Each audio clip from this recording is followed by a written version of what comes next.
왕의 입성을 두고라는 말씀의 제목을 가지고 함께 은혜를 나누고자 합니다. 종료주일, 종료주일이라 하면은 예수님께서 예루살렘에 입성하시고 또 그 입성하실 때에 백성들이 종려나무 가지를 흔들면서 예수님을 맞이하였다 해서 이제 종료주일이라고 합니다. 바로 이 예루살렘은 이스라엘의 수도였죠. 하나님의 성전이 있고 또 왕궁이 있는 바로 수도였습니다. 그리고 우리 예수님은 유대인의 왕 메시아라고 우리는 그분을 믿습니다. 바로 이 예수님을 향하여서 예수님 종려나무 가지를 흔들고 예수님을 맞이하였던 것은 바로 왕의 입성, 즉 왕이 수도에 입성하는 그런 중요한 사건입니다. 이 왕이 수도에 입성하였다라는 것은요, 이제 왕으로서 등극을 하고 통치가 시작되어진다는 그런 중요한 의미가 들어 있습니다. 지금까지 예수님은 이 이스라엘의 변경 갈릴리에서 주로 사역을 하셨는데 이제 예루살렘 수도에 오셔서 왕으로서 통치를 시작한다는 의미가 들어있고, 그래서 그 예수님을 향해서 다윗의 자손이요, 즉 다윗의 후손으로서 이스라엘의 왕이신 그분을 맞이한다라는 그런 의미가 들어있는 거죠.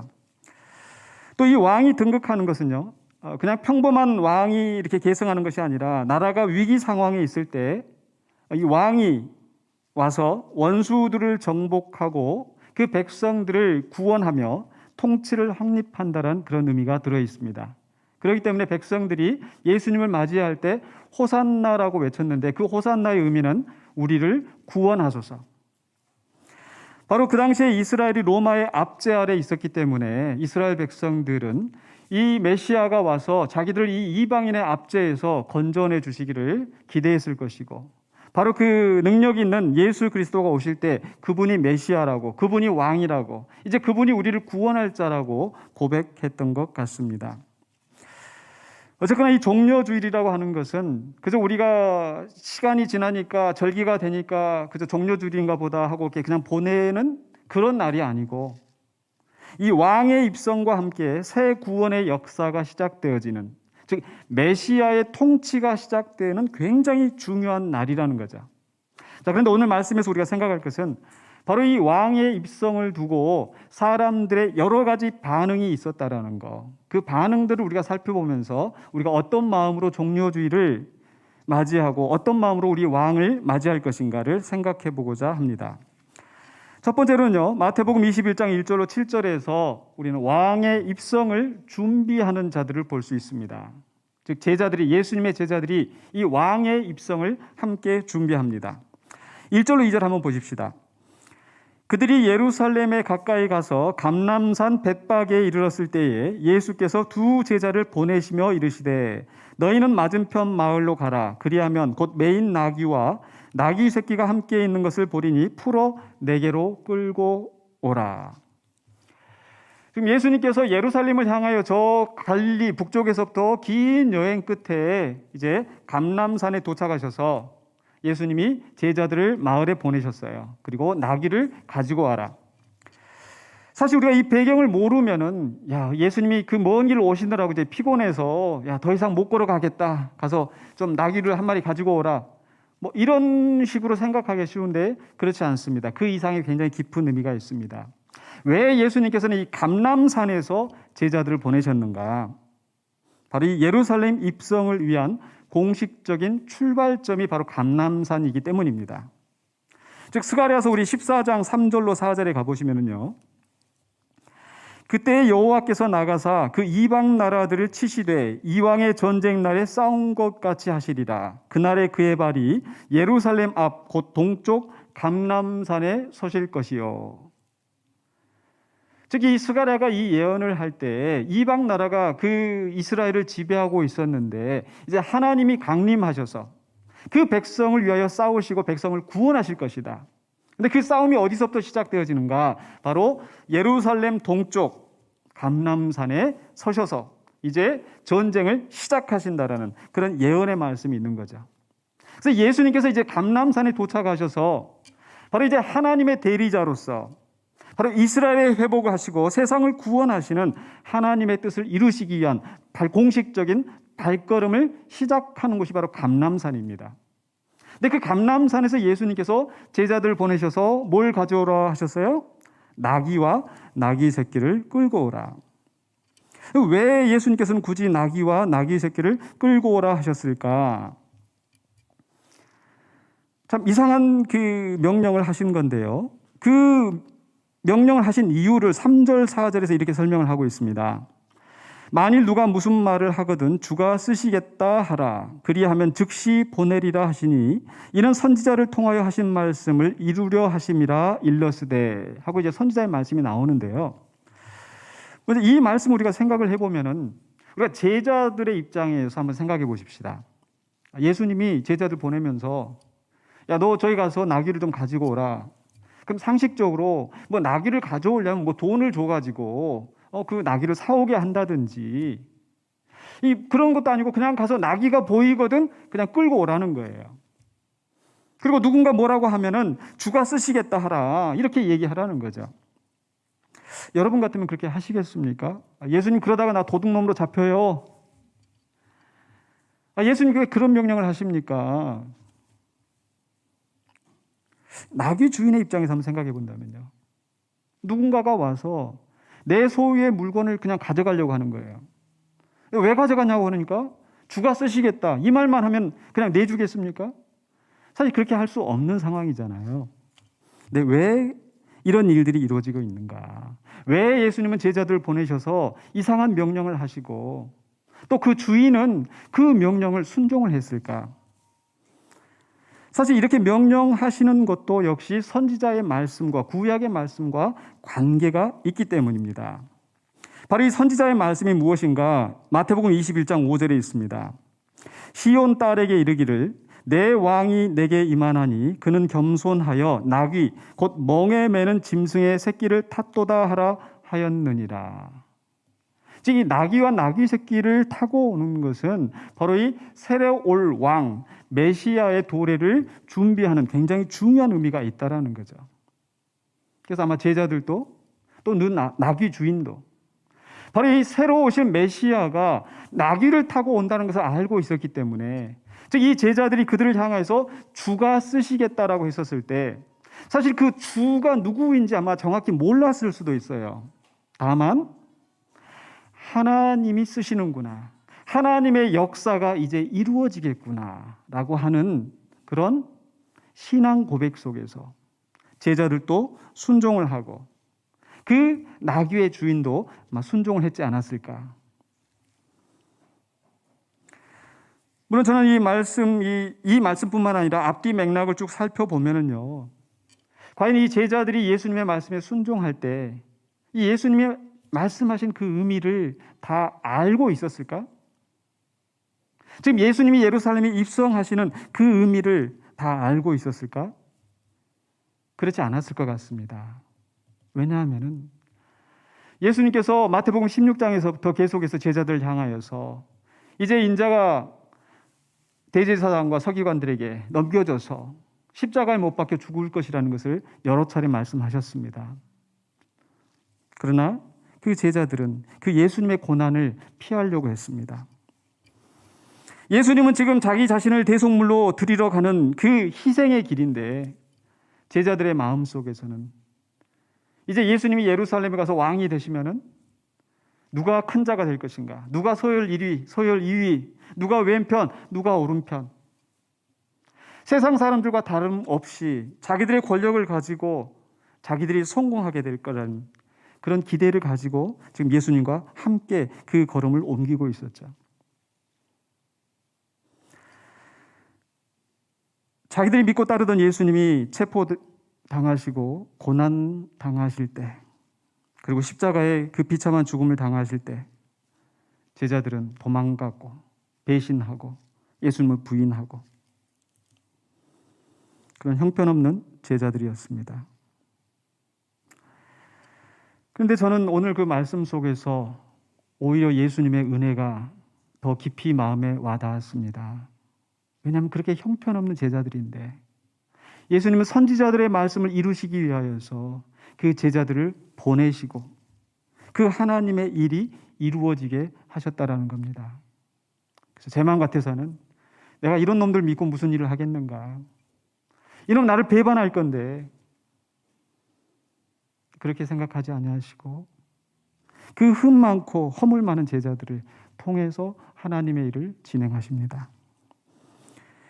예수님께서 그 제자들을 포기하지 않으셨기 때문에 그 제자들은 나중에 변화되었습니다.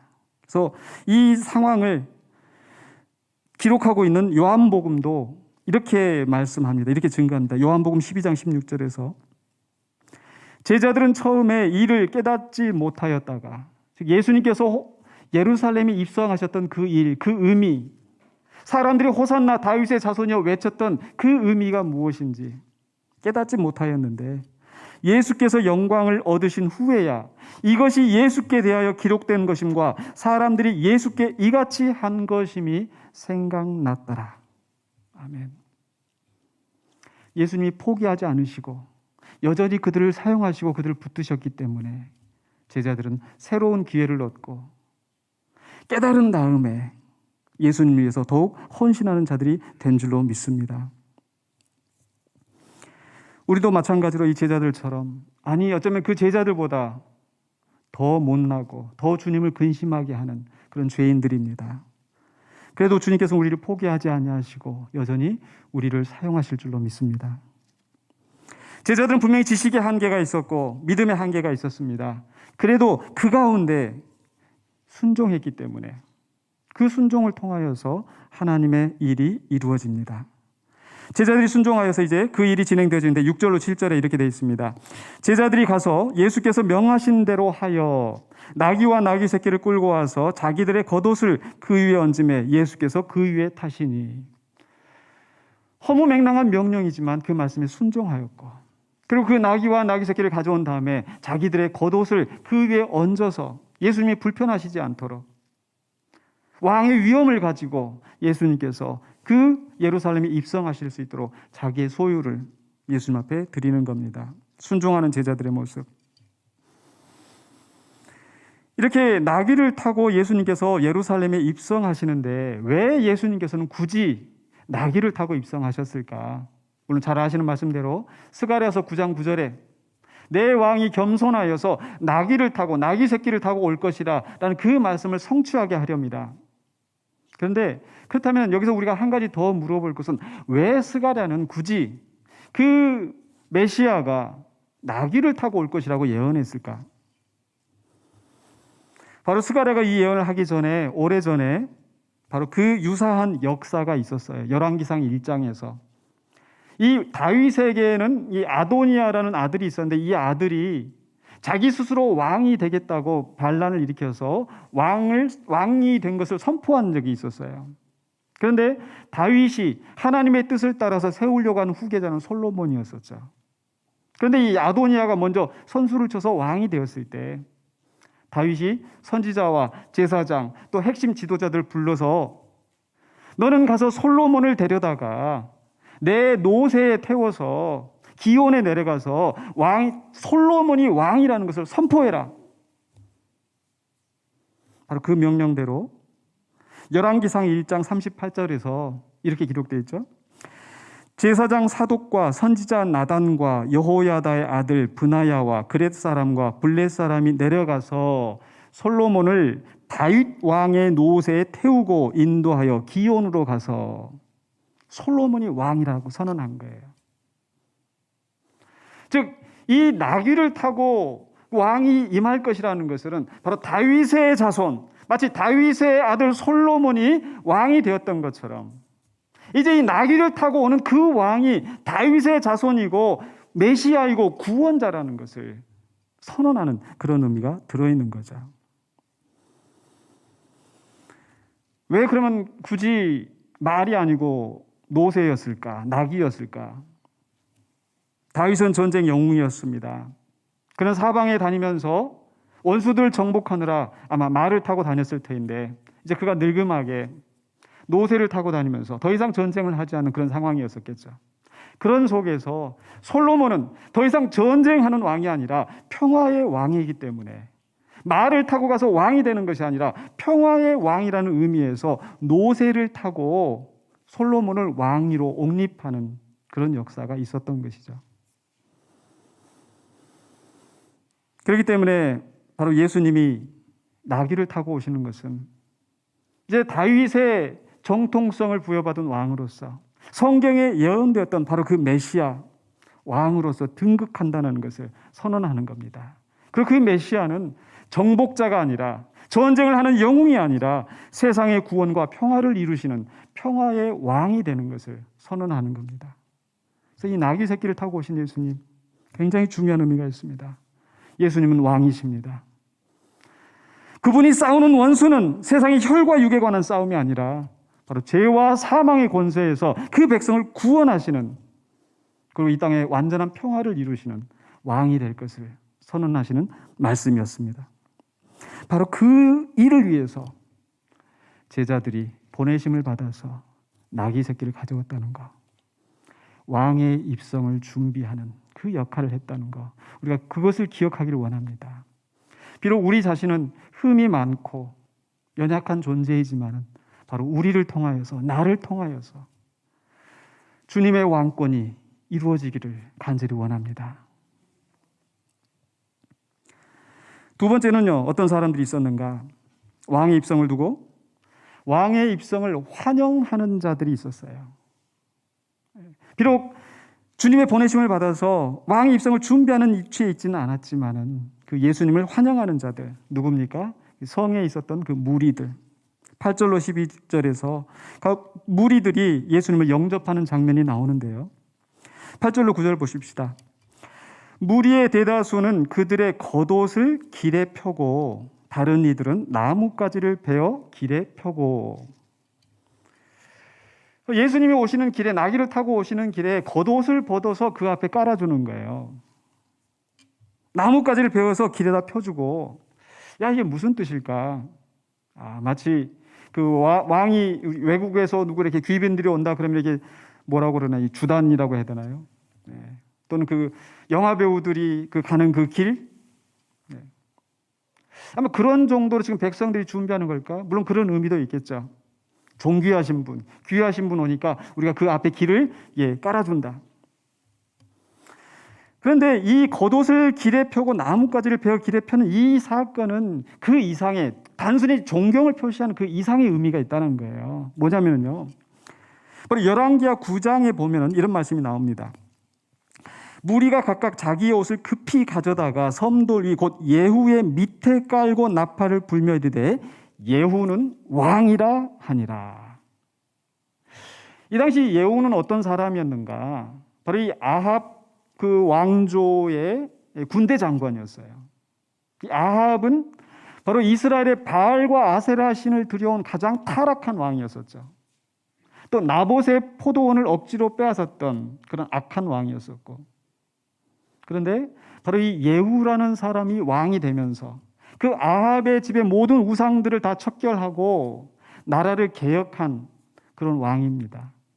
근데 그 엘리사 선지자가 보낸 그 청년이 와서 예후를 왕이 될 것이라고 했었을 때 바로 그 말을 다른 사람들에게 이야기했더니 사람들이 예후 앞에 옷을 깔면서, 자기의 겉옷을 벗어 깔면서 예후가 왕이다라고 예후를 왕으로 옹립하는 사건이 있었던 거예요.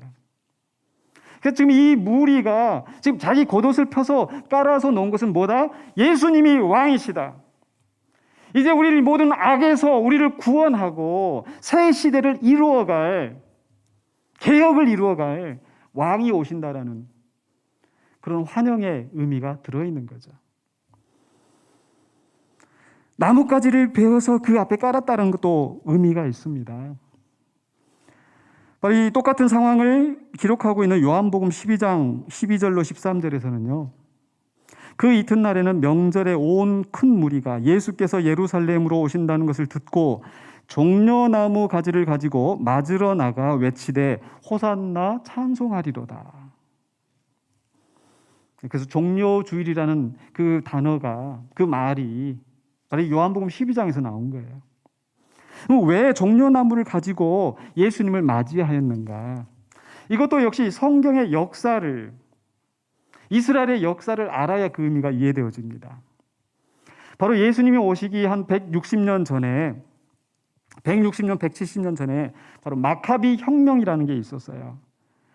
바로 그 셀루쿠스라는 이방 나라가 이스라엘을 정복하고 그리고 이 종교를, 유대인의 종교를 말살시키기 위해서 성전의 제단을 다 허물어 버리고 이방 신을 위한 제단을 만들었어요. 그리고 제우스 신상을 세우고, 우리나라로 치자면은 바로 일본이 우리나라를 정복하고 신사를 세운 것처럼, 그리고 그 앞에 절하라고 강요했던 것처럼.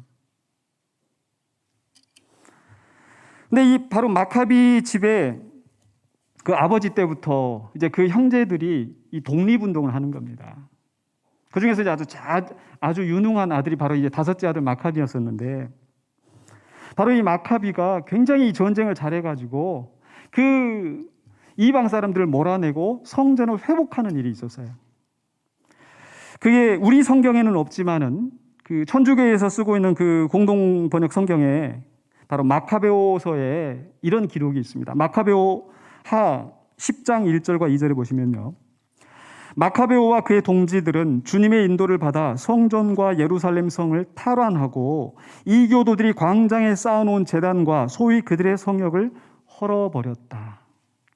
이방인들이 세우는 제단들을 다 헐어버리고, 그리고 나서 어떻게 했어요? 3절에 그리고 나서 성소를 정화하고 제단을 새로 쌓고 부싯돌을 쳐서 불을 일으킨 후 2년 만에 처음으로 그 불로 희생 제물을 드리고 향을 피우고 등불을 켜고 떡을 바쳤다. 여러분, 우리 코로나 때문에 몇 개월 동안 현장에서 예배 드리지 못하니까 얼마나 답답해요. 근데 이스라엘 사람들은 매 안식일에, 매 월삭에, 매 절기 때 하나님 앞에 드려야 할 예배를 드리지 못하고 2년 동안 그 이방인들의 강요에 따라서 부정한 음식을 먹으면서 기도하지 못하고 예배하지 못하고 그런 비참한 생활을 살아오다가 드디어 이 마카비 혁명이 일어나면서 그 독립전쟁에서 이기고 나서 2년 만에 예배를 드리기 시작한 거예요. 그러고 나서 10장 5절입니다. 그리고는 전에 이방인들이 성전을 더럽힌 바로 그날 기슬레 우월 25일에 성전을 정화하였다. 굉장히 의미 있는 날이죠. 그리고 나서 10장 7절에 같이 한번 읽어보실까요? 그들은 나뭇잎으로 엮은 화환과 아름다운 나뭇가지와 종려나무 가지를 손에 들고 성전의 정화를 성취케 해주신 주님께 찬미를 드렸다.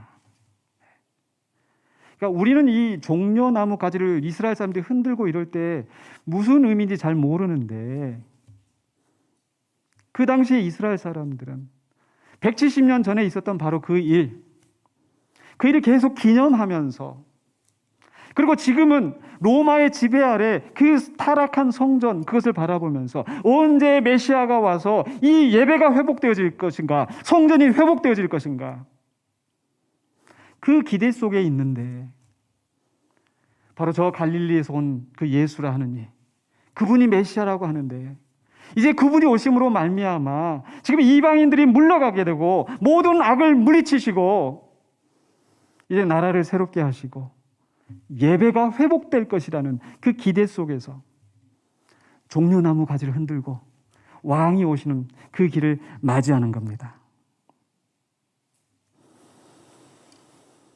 굉장히 감격적인 순간이죠.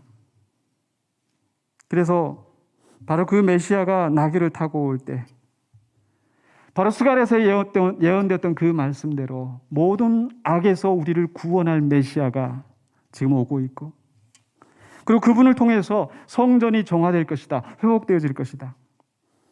그래서 실제로 예수님께서 맨 처음에 성전에 오셔서 오늘 봉독한 말씀 그 다음에 나오는 말씀이 뭐예요? 예수님이 성전에 들어가셔서 장사하는 무리들을 다 쫓아내시고 성전을 정화시키시잖아요.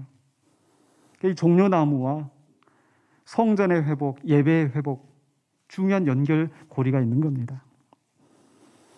그래서 무리들이 크게 환호합니다. 21장 8절로 9절에서 앞에서 가고 뒤에서 따르는 무리가 소리 높여 이르되 호산나 다윗의 자손이여 찬송하리로다, 주의 이름으로 오시는 이여 가장 높은 곳에서 호산나 하더라. 굉장히 감격적인 이 무리의 외침이 들리는 겁니다.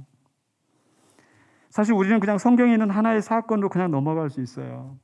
오랜 시간 동안 이방인의 압제에서 하나님 앞에 온전히 예배하지 못하고 시달렸던 그 사람들,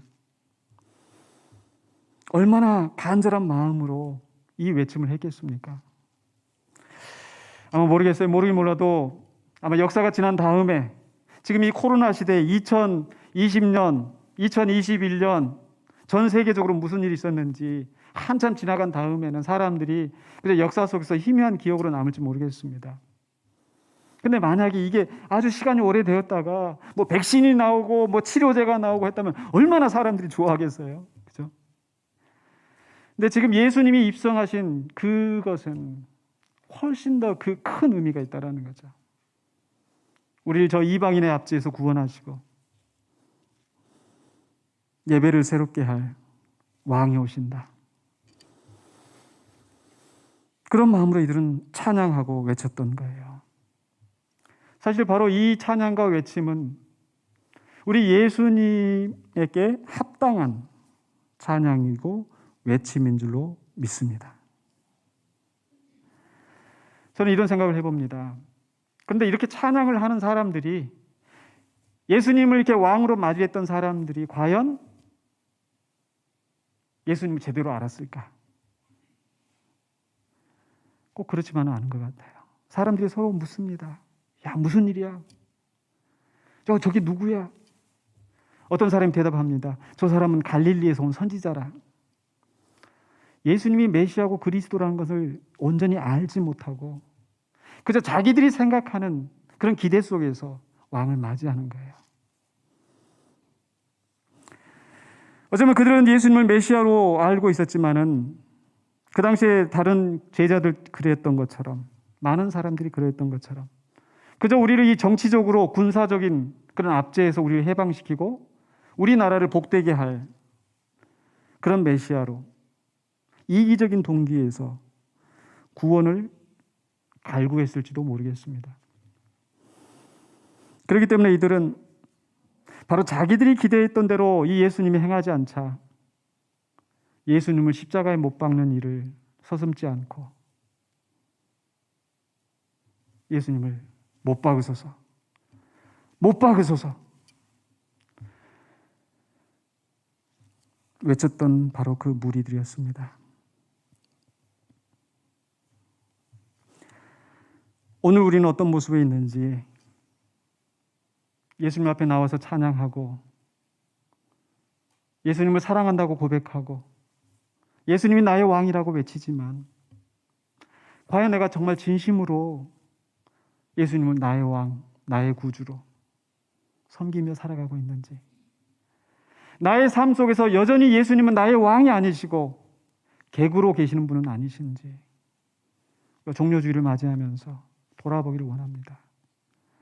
과연 예수님께서 우리 교회 안에, 우리 가정 안에, 내 마음 속에 왕으로 계시는 건지.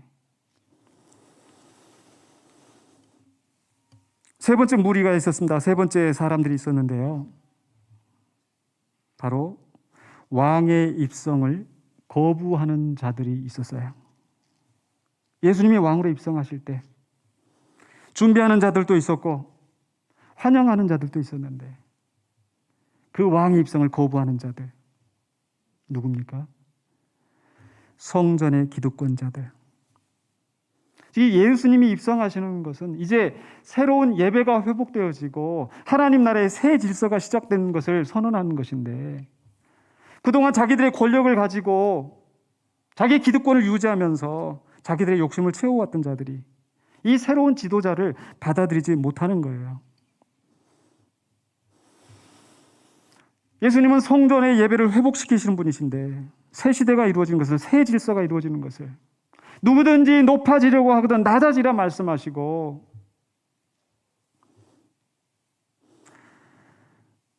또 그동안 성전 기득권자들이 가르쳤던 것은 안식일을 거룩히 지키라, 안식일에는 아무것도 하지 말라. 예수님이 말씀하시는 것은 안식일이 사람을 위하여 있는 것이다. 안식일에 병자를 고치시고 안식일에 선한 일을 하라고 말씀하시는 그 예수님. 지금까지 제사장들과 율법사와 서기관들이 가르쳤던 그 가르침과 다르기 때문에 이제 예수님이 왕이 되면 자기들의 입지가 약화되기 때문에 거부하는 거예요.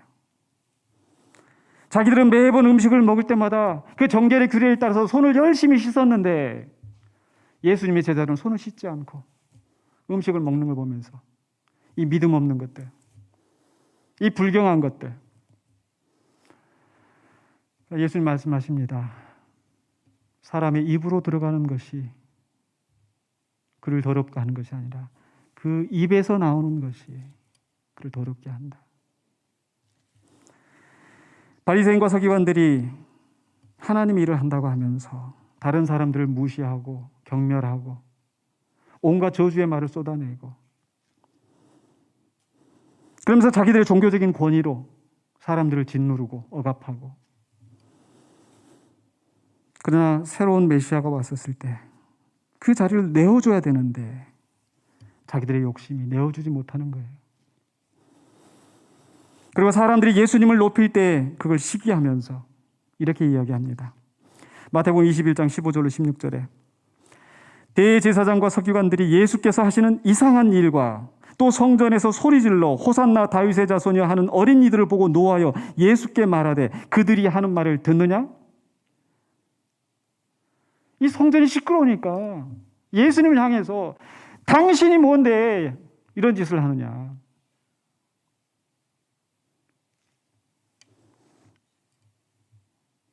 예수님 대답하십니다. 16절 하반부에 예수께서 이르시되 그렇다 어린 아기와 젖먹이들의 입에서 나오는 찬미를 온전하게 하셨나이다 함을 너희가 읽어본 일이 없느냐 하시고, 지혜 있다고 하는 자들, 힘이 있다고 하는 자들, 권력을 가진 자들, 그들이 정작 예수님을 모시고 예수님과 함께 나갈 수 있었을 텐데 그러나 그들은 예수님을 배척하고, 그러나 어린 아기와 젖먹이들 누구일까요? 그 당시에 소외되었던 죄인, 세리, 창기, 가난한 자, 병든 자, 이런 사람들이 오히려 예수님을 영접하고 예수님을 찬양했을 때 하나님은 그들의 찬양을 받으신 줄로 믿습니다. 이런 자들이 예수님을 영접하는데 정작 종교 지도자들은 그 예수님을 배척하면서 자기들의 기득권을 잃게 될까 봐 두려워하면서 예수님을 거부한 것이죠. 이제 말씀을 마무리하려고 합니다. 종려주일은 예수님이 왕으로 오신 것을 선언하고 기념하는 날입니다. 과연 우리는 이 날을 생각하면서 우리가 예수님을 왕으로 모시고 있는지, 아니면 내 자신의 기득권 유지를 위해서, 내 욕심을 위해서 예수님의 왕권을 거부하고 내 마음대로 살아가고 있는 것은 아닌지. 바로 예수님이 예루살렘에 입성하셨던 것은 왕의 입성이지만 그것은 고난의 시작이었습니다. 예수님과 함께 고난의 길을 가기보다는 예수님을 믿음으로 말미암아 얻어지는 그 유익에 욕심의 눈이 어두워 있는 것은 아닌지. 물론 우리들도 제자들처럼 그렇게 내 욕심을 따라갈 때도 많이 있지만, 그러나 우리는 매 순간마다 겸손히 주님의 말씀에 귀를 기울이고 순종하기를 원합니다. 비록 내 생각과 다를지라도 주님 말씀하시면 내가 나아가리다. 주님 뜻이 아니면 내가 멈춰서리이다. 그렇게 순종할 때 연약한 우리를 빚어서 하나님의 거룩한 그릇으로 쓰게 하실 줄로 믿습니다. 또한 예수님을 환영하면서도 자기 생각, 자기 욕심을 따라서 환영했지만 그들 가운데 어떤 이들은 예수님을 배반하고 예수님을 떠나간 사람도 있었겠지만, 그러나 어떤 사람들은 자기 자신을 회개하고 사도행전에 나온 말씀처럼 마음의 찔림을 받아서 회개하고 성령 받고 구원받은 성도가 된 줄로 믿습니다. 우리도 그 예수님을 믿고 구원받은 성도들이 되길 원합니다. 그렇지만 적어도 우리가 제자와 무리처럼 될지언정 종교 기득권자들처럼 예수님을 배반하고 예수님을 배척하고 내 생각과 다르다는 이유로 내 입지를 지키기 위해서 복음을 거부하고 예수님의 왕권을 거부하는 자들이 되지 않기를 원합니다. 우리는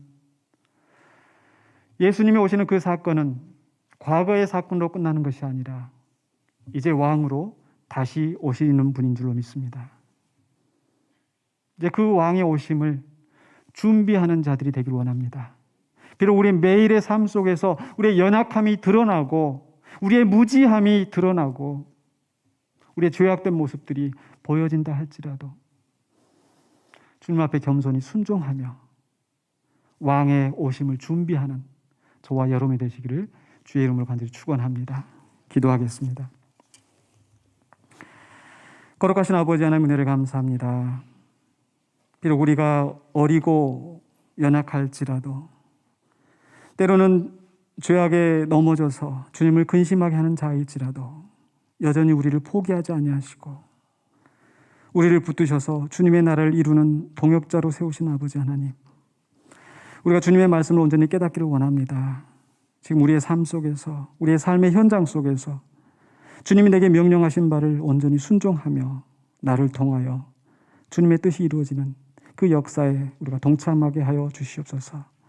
종료주의를 맞이하며 고난주간을 맞이하며 부활주의를 맞이하며 주님 오신 참뜻을, 주님이 이루신 그 뜻을 헤아리며 주님과 함께 주의 나라를 위하여